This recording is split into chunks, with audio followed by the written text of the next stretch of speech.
তোহা সিদ্দিকী সাহেব অনেক সম্মান করি, ওনার একটু গায়ে লাগলো। ওনার ভাই যখন আমার জাহান্নামের কুকুর বললো তখন ওনার গায়ে লাগেনি। আমি যখন বললাম সামনে পিছনে গাড়ি কেন, তখন ওনার গায়ে লেগে গেল। আমার একটা ছোট্ট মিস্টেক হয়েছে। আমি যেটা বলেছি ওই কমরেড আব্বাসকে, যদি তুমি যদি তোমার বাপে যদি জন্ম দিয়ে থাকে, এটা আমার মিস্টেক বলে আমি মনে করি। এটা আমার একটা ছোট্ট মিস্টেক হয়েছে। কিন্তু উনি যখন আমার বিরুদ্ধে কথা বলছেন তখন উনি বলবেন না যে জাহান্নামের কুকুর বলা এটা কোনো ইসলামে, এটা হাদিসে কোরআনে কিতাবে কোনো জায়গায় বলা যায় না। এটা তো উনি একবার বললেন না।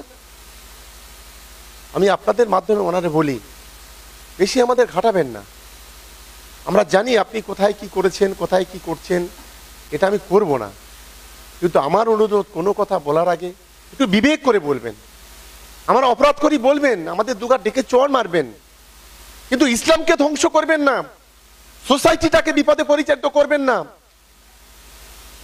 আপনার ওই কমরেড আব্বাসের মতো বলবেন না যে তৃণমূল সরকারকে বা কোনো সরকারকে সমর্থন করলে মুসলমানদের ঈমান চলে যাবে। বিজেপি দালালি করছেন, করুন, কোনো আপত্তি নেই। আজকে যে বিজেপি আজকের অবাক হয়ে যাবেন, যে কথা বলে আমি শেষ করব। উত্তরপ্রদেশে সংখ্যালঘুদের গ্রামের পর গ্রাম বুলডোজার দিয়ে ভেঙে দেওয়া হচ্ছে।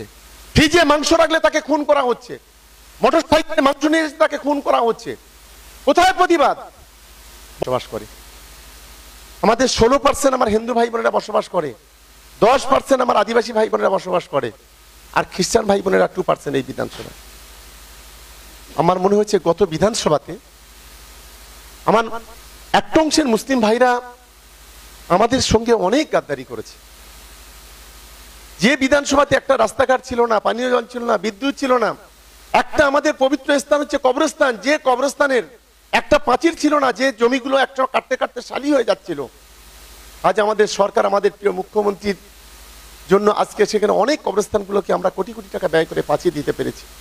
আজকের প্রতিটি বাড়িতে বাড়িতে বিদ্যুতের বাতি, আজকের প্রতিটা মসজিদে আমরা একটা দেওয়াল ঘড়ি দিয়েছিলাম। এমন একটা মসজিদ ছিল না যে এখানে আমরা দেওয়াল ঘড়ি দিইনি।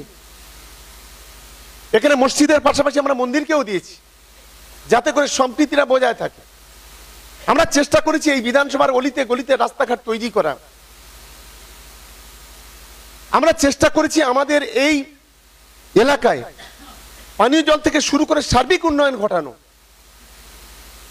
আপনাদের একজন ভাই হিসেবে, বন্ধু হিসেবে, আমরা আপনাদের একজন তাবেদার হিসেবে মনে করি যে আমরা এই এলাকার সার্বিক উন্নয়নটা ঘটানোর চেষ্টা করেছি। আজকে এটাই হচ্ছে সবচেয়ে বড় জ্বালা ওদের, যে আজকের ভাঙড়ের মাটি থেকে যখন আস্তে আস্তে পিছিয়ে পড়ছেন, তখন এই ধরনের নোংরা কথা বলে আমাদেরকে অসম্মান করছেন। আমি আশা করি আপনারা দোয়া করবেন আমার জন্য, যে আগামী দিনে যেন আরো ভালো করে মানুষের জন্য কাজ করতে পারি। আমাদের কোনো অসুবিধা নেই, ওরা যত বড় কথা, আমরা হচ্ছে অনেক বড় কথা বলে দিতে পারতাম, কিন্তু আমরা বড় কথা বলবো না। আমরা আমাদের থিওরিতে আমরা মনে করি মানুষই শেষ কথা বলে, মানুষই হলো গণদেবতা, মানুষই ঠাকুর করতে পারে, মানুষ ঠাকুর ভাঙতে পারে। আমি আরেকটা বিষয় শুনলাম, একটা কথা না বলে আমি পাচ্ছি না। তোহা সিদ্দিকী সাহেব অনেক সম্মান করি, ওনার একটু গায়ে লাগলো। ওনার ভাই যখন আমার জাহান্নামের কুকুর বললো তখন ওনার গায়ে লাগেনি। আমি যখন বললাম সামনে পিছনে গাড়ি কেন, তখন ওনার গায়ে লেগে গেল। আমার একটা ছোট্ট মিস্টেক হয়েছে। আমি যেটা বলেছি ওই কমরেড আব্বাসকে, যদি তুমি যদি তোমার বাপে যদি জন্ম দিয়ে থাকে, এটা আমার মিস্টেক বলে আমি মনে করি। এটা আমার একটা ছোট্ট মিস্টেক হয়েছে। কিন্তু উনি যখন আমার বিরুদ্ধে কথা বলছেন তখন উনি বলবেন না যে জাহান্নামের কুকুর বলা এটা কোনো ইসলামে, এটা হাদিসে কোরআনে কিতাবে কোনো জায়গায় বলা যায় না। এটা তো উনি একবার বললেন না। আমি আপনাদের মাধ্যমে ওনারে বলি, বেশি আমাদের ঘাটাবেন না। আমরা জানি আপনি কোথায় কি করেছেন, কোথায় কি করছেন, কি করেন, আমাদের সব কিছু নোটবুক আমাদের পকেটে আছে। আমরা ঘাটাতে চাই না। আমরা এত বাচ্চা ছেলে নই, আমরা এত বেয়াদব নই যে আমরা সেই খাতা খুলে দিয়ে আমার কমকে আমি ক্ষতি করব। এটা আমি করব না। কিন্তু আমার অনুরোধ, কোনো কথা বলার আগে একটু বিবেক করে বলবেন। আমরা অপরাধ করি বলবেন, আমাদের দুগার ডেকে চড় মারবেন, কিন্তু ইসলামকে ধ্বংস করবেন না, সোসাইটিটাকে বিপদে পরিচালিত করবেন না। আপনার ওই কমরেড আব্বাসের মতো বলবেন না যে তৃণমূল সরকারকে বা কোনো সরকারকে সমর্থন করলে মুসলমানদের ঈমান চলে যাবে। বিজেপি দালালি করছেন, করুন, কোনো আপত্তি নেই। আজকে যে বিজেপি আজকের অবাক হয়ে যাবেন, যে কথা বলে আমি শেষ করব, উত্তরপ্রদেশে সংখ্যালঘুদের গ্রামের পর গ্রাম বুলডোজার দিয়ে ভেঙে দেওয়া হচ্ছে। ফ্রিজে মাংস রাখলে তাকে খুন করা হচ্ছে, মোটরসাইকেলে মাংস নিয়ে এসে তাকে খুন করা হচ্ছে। কোথায় প্রতিবাদ? বড় ইসলামের বড় আপনি মুসলমানদের রক্ষাকর্তা বলে দাবি করেন, কেন প্রতিবাদ করেন না? কেন একটা মিছিল বের হয় না সারা বাংলাতে?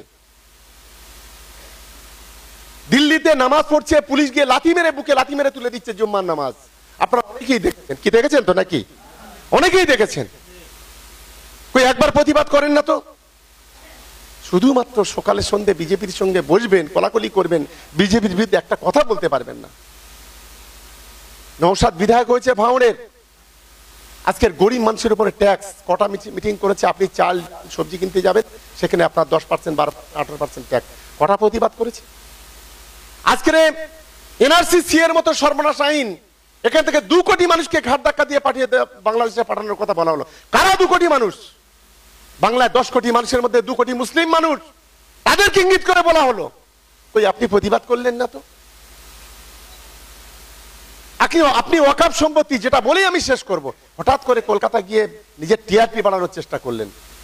প্রথম যখন পার্লামেন্টে আলোচনা হয়, প্রথম বিরোধিতা করেছিল তৃণমূল কংগ্রেসের সাংসদরা। স্পিকার বাধ্য হলেন একটা কমিটি তৈরি করতে, এটা আপনাদের জানা দরকার। সেই কমিটিতে তৃণমূলের সাংসদ প্রতিনিধি ছিল কল্যাণ ব্যানার্জি। যেদিন প্রথম মিটিং হয়, বিজেপি বিধায়কদের সঙ্গে সাংসদদের সঙ্গে ধাক্কাধাক্কি হলো, রক্তাক্ত হলো কল্যাণ বন্দ্যোপাধ্যায়। সারা পৃথিবী দেখেছে, সমস্ত মিডিয়া সেগুলো দেখিয়েছে। তারপরে যেদিন ভোটাভুটি হলো, রাত 3টে পর্যন্ত আমাদের সাংসদরা, অভিষেক বন্দ্যোপাধ্যায়ের নেতৃত্বে আমাদের সাংসদরা ভোটাভুটি করলেন। সেই ভোটাভুটির সংখ্যাধিক্য ছেড়ে বিজেপি জিতে গেল। তারপরে যখন এই আইন যখন কার্যকরী হবে, মমতা বন্দ্যোপাধ্যায় প্রথম বাংলার রাজপথে দাঁড়িয়ে লক্ষাধিক মানুষকে নিয়ে মিছিল করে বললেন, আমি যখন বাংলাতে এনআরসি করতে দিইনি, সিএ করতে দিইনি, তেমনি আমার জীবন বেঁচে থাকতে আমি কখনো এখানে ওয়াকফ সম্পত্তি এক সুতো কেউ দখল করবে সেটা আমি মেনে নেব না। আমাদের বললেন সারা বাংলা জুড়ে তোমরা ব্লকে ব্লকে আন্দোলন করো, এই জিনিস মেনে নেওয়া যাবে না। তারপরে সর্বোচ্চ আদালত, সুপ্রিম কোর্ট স্থগিতাদেশ জারি করলেন। আন্দোলন একটা থেমে গেল। মালদাতে সাম্প্রদায়িক দাঙ্গা হলো, 2 জন হিন্দু লোক খুন হলো, 700 লোক জেলে চলে গেল, ঘরবাড়ি পুড়লো গ্রামের পর গ্রাম। এখান থেকে আইএসএফ এর লোকেরাও চলে গেল সেখানে, ভাবতে পারেন? তারপরে আপনারা জানেন সেই সাম্প্রদায়িক সেগুলো বন্ধ হলো, পুলিশ কড়া হাতে দমন করলো। তারপরে হঠাৎ 5 মাস পরে নিজের টিআরপি বাড়ানোর জন্য কয়েকটি ছোটখাটো সংগঠন নিয়ে কলকাতায় গিয়ে মস্তানি করলেন, গুন্ডাগিরি করলেন, পুলিশ তাদের অ্যারেস্ট করলো।